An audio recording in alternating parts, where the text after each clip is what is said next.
The opinions expressed in the following program are those of the participants and do not necessarily reflect those of Rogers nor Rogers TV.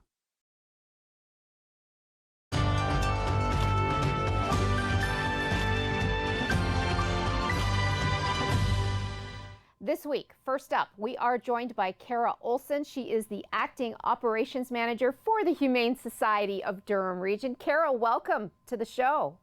Hi, thank you for having me. So it's been a while since we've checked in with the HSDR. Last when we spoke, the shelter had been closed to the public for the safety of the animals and your staff and your visitors. It remains closed to the public at this point, even though we're in phase 3, correct? Correct. So we have made some changes. It's all very new, as everything is for everyone, but we have made some changes in stage 3. So now people that are interested in adopting and want to come in and look at the animals, they can make an appointment. So they can call in. We have some appointment times on different days. So we're only allowed to have like one group, like a family of people on each side. We have the dog side and the cat side, but you have to call ahead and make an appointment. And we ask that only people that are seriously looking to adopt animals call and make an appointment, not people that just want to come and look for fun. Just during this time, that's usually fine at our shelter, people coming in and looking at the animals. But right now we have to keep it to only people that are interested and want to come meet the animals.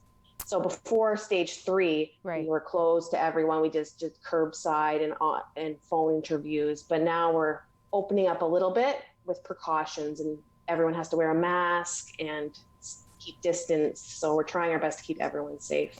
And I am amazed that throughout this, COVID-19 and this entire thing, that your adoptions, those animals were getting adopted left, right, and center. You had great success with adoptions. Yeah, we noticed we didn't have a major decline in adoptions. We actually we've taken in over 300 animals since COVID started, and we never stopped adopting out animals. I know some places, they had a pause, but we thought it was important. We just wanted to make sure we did it safely. So we talked about it. Everyone had their opinions, and we made sure that we could still adopt out animals, because that's important. We don't want animals staying in the shelter for longer than needed. So we had to change what we were doing, but still have our end goal of getting animals into great families. So the animals that have been adopted throughout COVID, it was a great time to adopt an animal. I talked to a lot of people who said, you know what, I'm home, I'm working from home.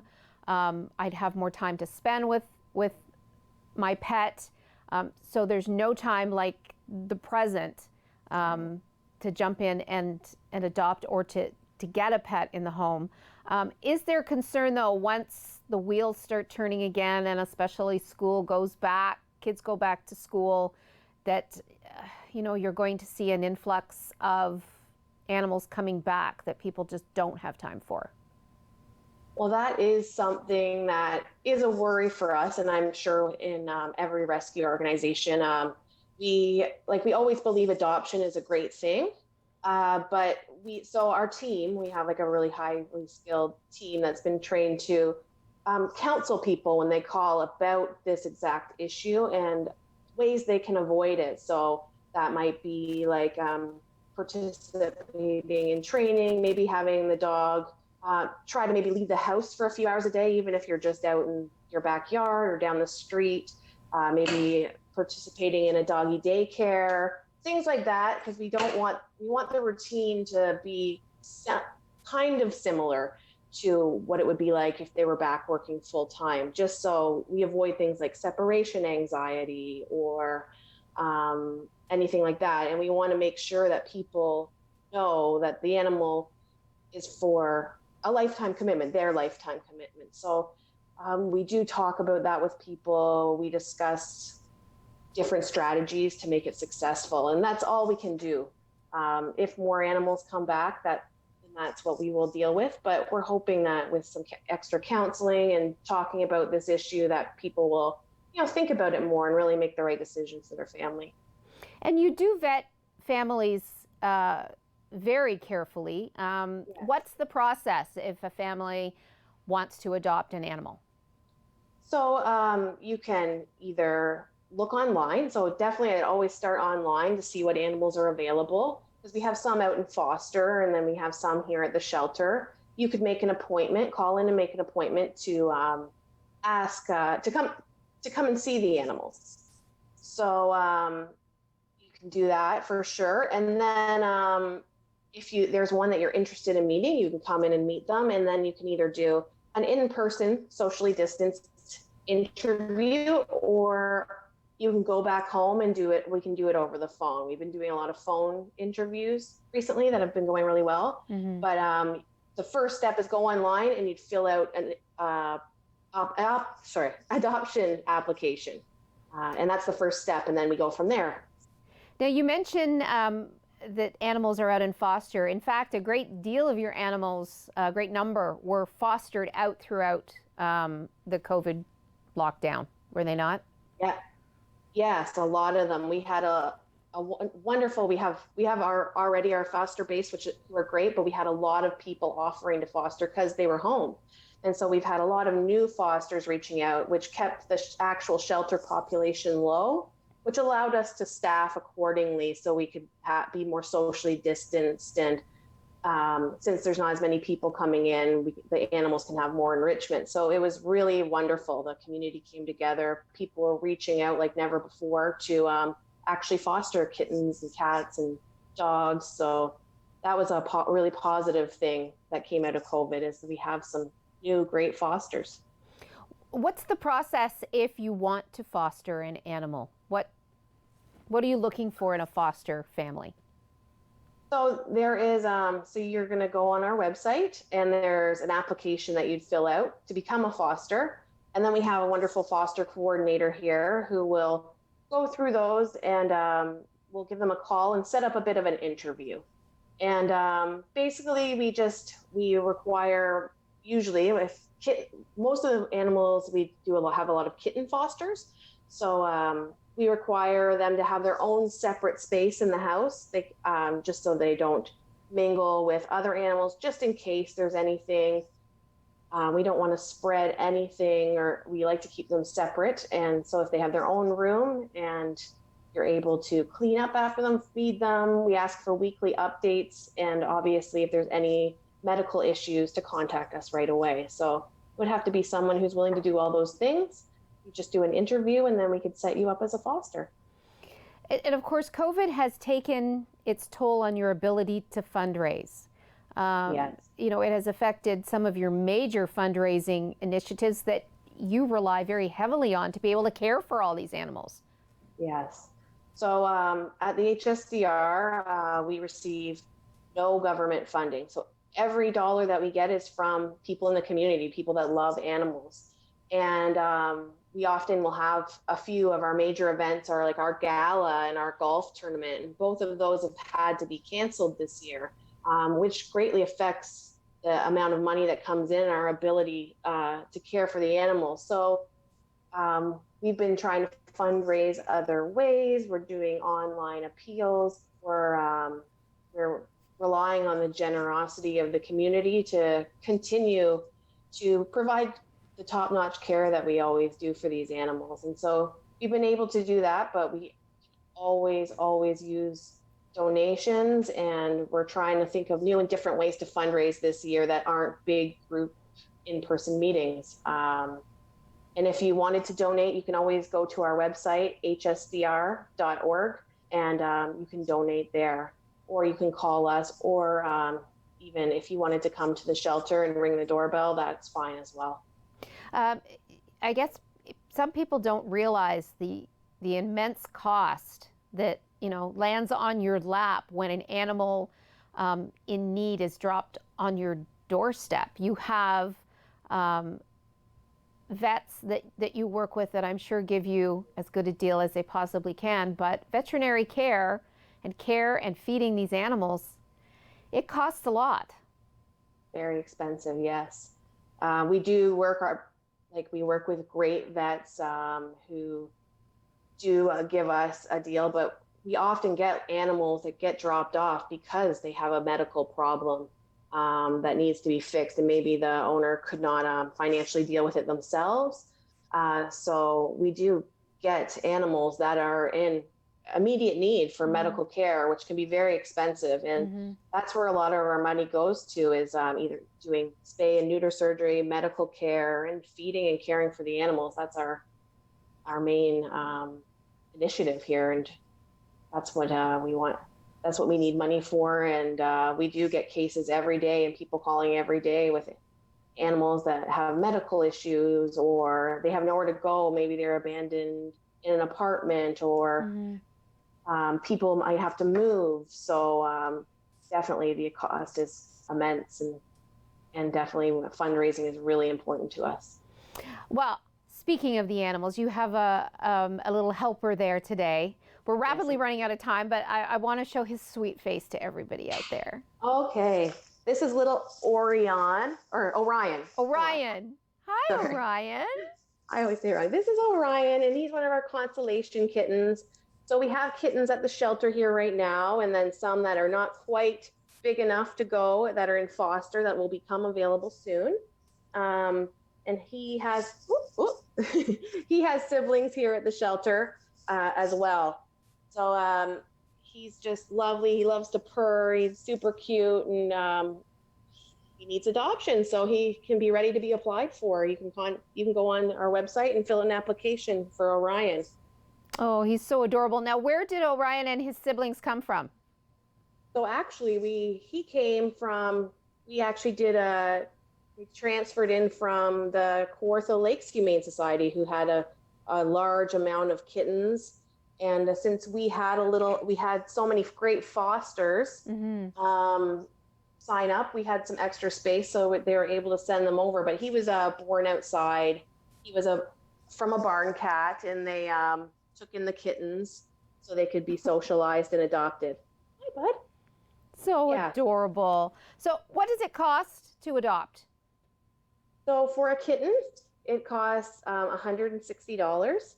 And there's different prices for different animals, but for kittens, it's $160, and they come spayed and neutered. They have a microchip, and they have as many vaccines as they're able to get at the age that they're at. So they come with all those things. It's a great deal, and you have everything taken care of. You have your microchip in case, forbid, they might get lost, and it's much more affordable than getting a kitten for free and having to do all those things yourself. So we try to make it a great deal for the people and find homeless animals their new family. Oh, he wants to jump away. He's just full of energy, isn't he? Oh yeah, he loves to play. He likes wand toys. He's very sweet. He loves to purr. Aww. He just wants to go and jump on the floor right now. Okay. Well, you know what? We'll let him go. We're out of time. Carol Olsen from the Humane Society of Durham Region. Thanks so much for joining us. Stay with us. More to come on Local Update after the break. Thank you.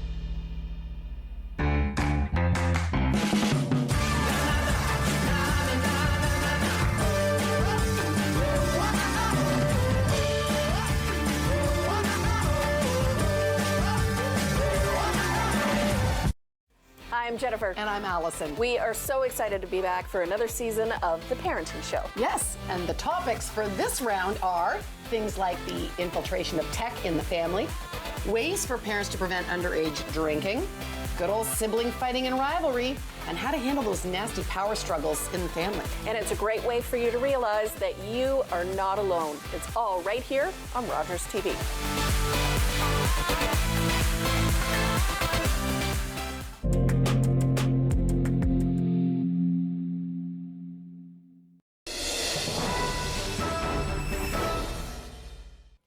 and welcome back to your COVID-19 local update. I'm Deborah Hutchison in the Rogers TV studio. Joining us now via Zoom is Tracy Roulston of the Durham Region Challenger Baseball League. Welcome, Tracy. Thank you so much for giving us the opportunity to speak with you again. It's always wonderful. Yeah, we've missed you. And I know your players have missed you. So let's talk about the effect that, COVID-19 has affected us all. But this was supposed to be the most exciting year in Challenger baseball history for you and your players. And it's almost like the rug got stolen out from underneath you. That's so true. Last year, we were able to get our Field of Dreams built. So many people came together and the construction started and it was completed by the fall. But by that point, it was really too late to, have a game, have an official opening day, inviting all those that were involved. So we decided, well, we'll just do it in June. So through the winter, I booked permits for all the games and for the opening day to happen, and insert COVID. Mm-hmm. Yeah, it's been, it was terrible. It's created some anxiety for the kids. I know for myself, for caregivers, parents, because we really look forward to getting these kids out on the diamond, and it just couldn't happen this year. So for those who are not that familiar with Challenger baseball, let's talk about what Challenger baseball is. Let's start there. Well, it's a league and it's across Canada too, primarily for kids with cognitive and physical needs. So you could come out and watch a game and you're going to see perhaps some kids with cerebral palsy, maybe kids in a wheelchair, vision issues, hearing impaired, that kind of idea. So what we want to do is just create an environment that's inclusive and it's safe. And that's what we did over at Willow Park. And they have buddies, right? You had, volunteers. I know other teams have come and been the players' buddies. How did that work? It's always been phenomenal. I can't believe the caliber of players that we get. So I just basically put it out there on social media and say, hey, coaches, you don't have to even be baseball. Any kind of team, anybody if you know a student that needs community hours, come on out and hold a hand of one of our athletes or maybe push that wheelchair. It's so much fun, and we've done so well. We did a registration earlier in the spring, hoping to get everybody signed up for this season. Mm-hmm. And I'm telling you, the buddies that came back was completely overwhelming.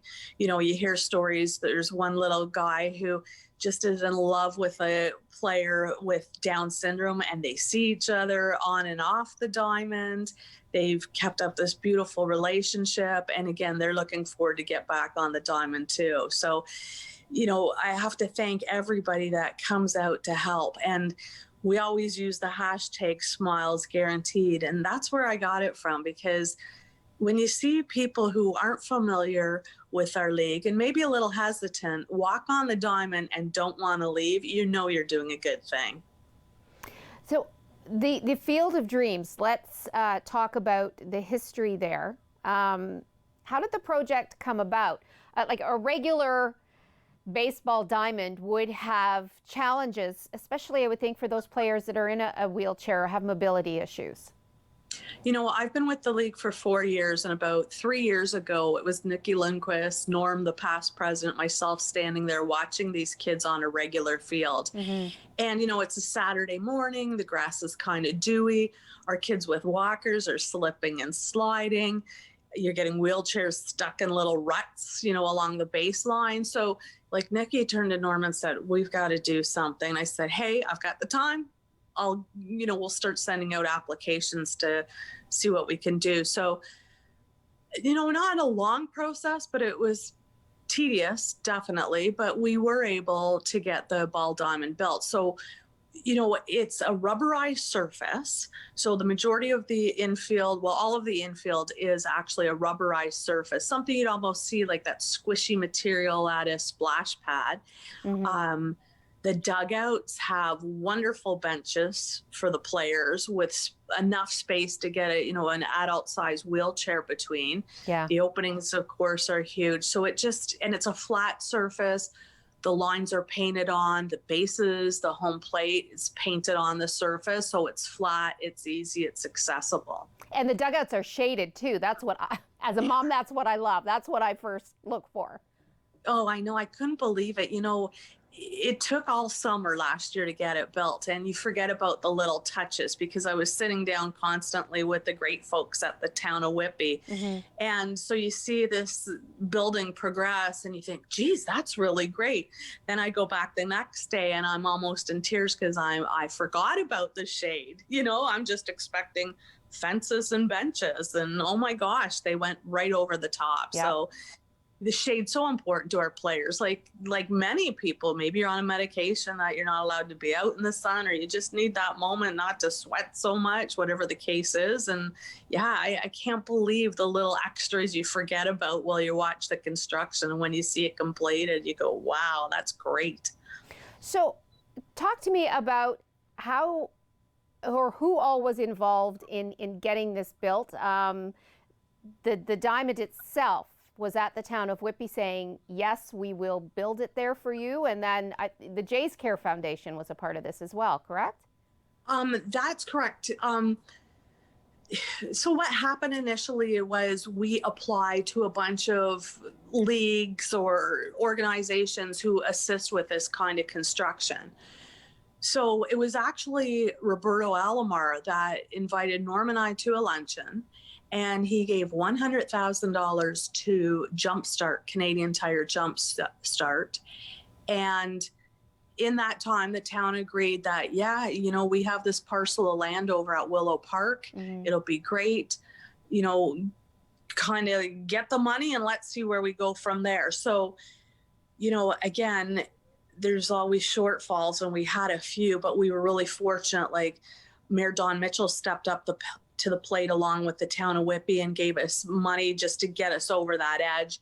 Unifor came out in full force. So again, it was Jumpstart, Roberto Alomar's Foundation 12, Unifor, and of course the town of Whitby. So everybody stepped up with these great donations and we were good to go. How long did it take to build this field? You know what? Offhand, I can't remember. But if you follow our Facebook page, you'll see almost a daily update. Yeah, from you were out there year. Daily with updates. I know. I would just go out there on my way to work and just see what was going on and cry every time because it was overwhelming. But you know what? It wasn't that bad. It was basically from spring to about October when we had the finishing touches. Towards the end, it was really, you're waiting for the grass to grow, that kind of idea. And it was pretty cool to watch. So, it took, I guess, a season, but that season flew by and it was worth the wait, that's for sure. So throughout COVID-19, how did you keep the players, ready to go in case, they were going to be able to play? You had virtual Well, that's where coaching. Jays Care is so amazing with all the challenger leagues across Canada. They go out, everything's virtual this year. Yeah. But, going out to coaches and buddies and volunteers and hosting these amazing training sessions. So what happened was they did a huge one in the spring, and I had a few coaches interested, said, you know what, let's keep our kids engaged, let's keep them involved, and let's get them online. So, I had a few coaches, and it came down to 2 who were really ready to make that commitment, because it is a lot of time to prepare and have that hour or so, per week on top of everything that's going on in your life when you volunteer, what it's like.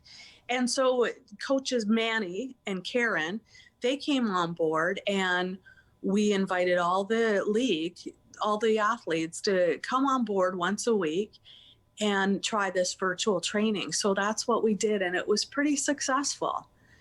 The athletes, came on board onto the virtual meeting with coaches Manny and Karen and learned some skills, some of the athletes sat at their kitchen table, some actually went outside, and some were throwing real softballs, and some were just tossing the, rolled up socks.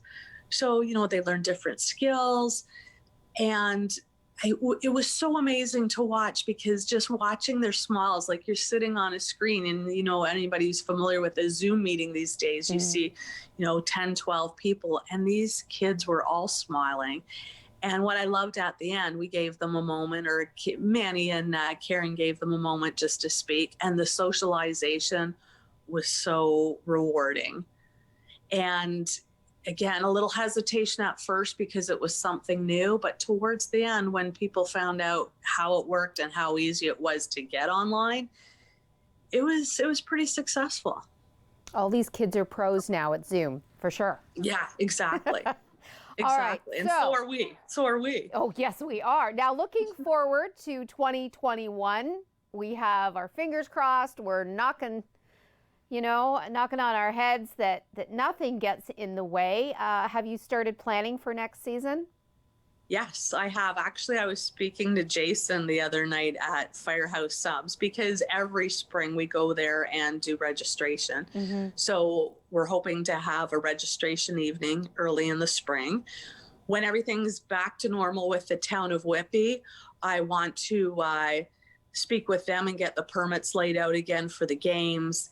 Plan on a grand opening once I've spoken to all the parties that were involved with their fabulous fundraising for the Diamond, and go forward. So we're kind of replicating what we had set up for this year and didn't use. So it should be easy to call everybody and say, hey, book us, Dano. Yeah. And go from there. So I'm just going forward like we'll be normal next season.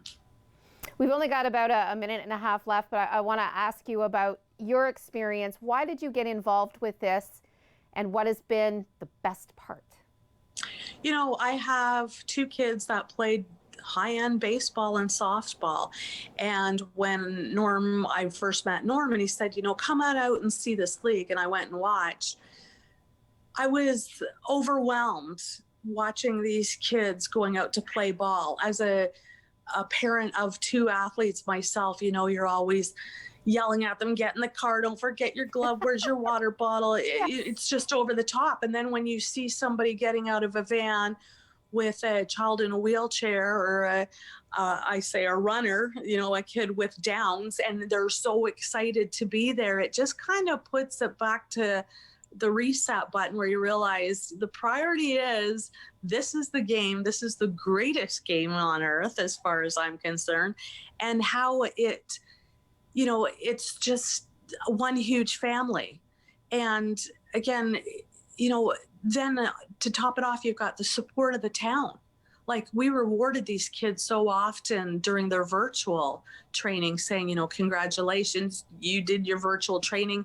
And I had retailers constantly, like Egg Smart or Cupcake Junkie, Peacock Promotions, all kinds of great people, and a Skill and Ice Cream, who would say, you know what, I've got some treats for your league, so let's reward them with that. And so you just become involved with this huge group of people, and it's so rewarding. It's so rewarding, and it keeps you real. Okay, really, Tracy, I'm going to have to stop you there. We're out of time.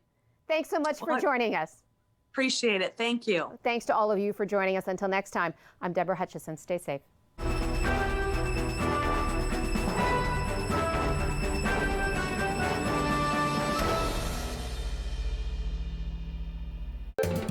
Call the Rogers TV viewer response line, email us, or connect with us on social media.